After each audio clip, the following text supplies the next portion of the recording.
আসন্ন জাতীয় সংসদ নির্বাচনে আমরা সবাই আমাদের ভোটাধিকার প্রয়োগ করতে চাই। তবে বিভিন্ন ব্যস্ততা বা দূরে থাকার কারণে অনেকে কেন্দ্রে যেতে পারেন না। তাদের জন্যই রয়েছে পোস্টাল ব্যালটের সুবিধা।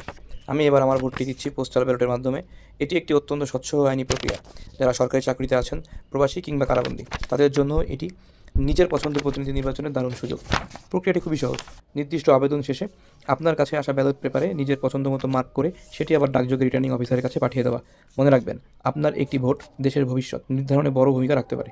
দূরত্ব যাই হোক না কেন, ভোট দেওয়া আমাদের নাগরিক দায়িত্ব। এখানে পোস্টাল ব্যালটে এবং গণভোটে ভোট দেওয়ার পরে আমি যে ঘোষণাপত্রটি পড়েছি, সেই ঘোষণাপত্রটিতে আমি আমার সিগনেচার এবং এনআইডি নাম্বার লিখে আমি এটি পূরণ করে জমা দিয়ে দিচ্ছি।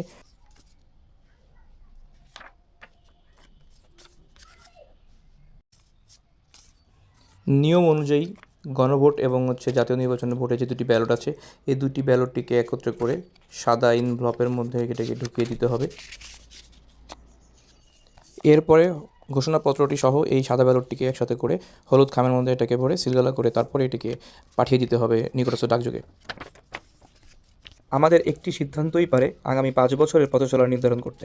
বিশেষ করে আমার মতো তরুণ প্রজন্মের বন্ধুদেরকে বলবো, ভোট দেওয়া কেবল অধিকার নয়, এটি আমাদের দেশের প্রতি দায়বদ্ধতা।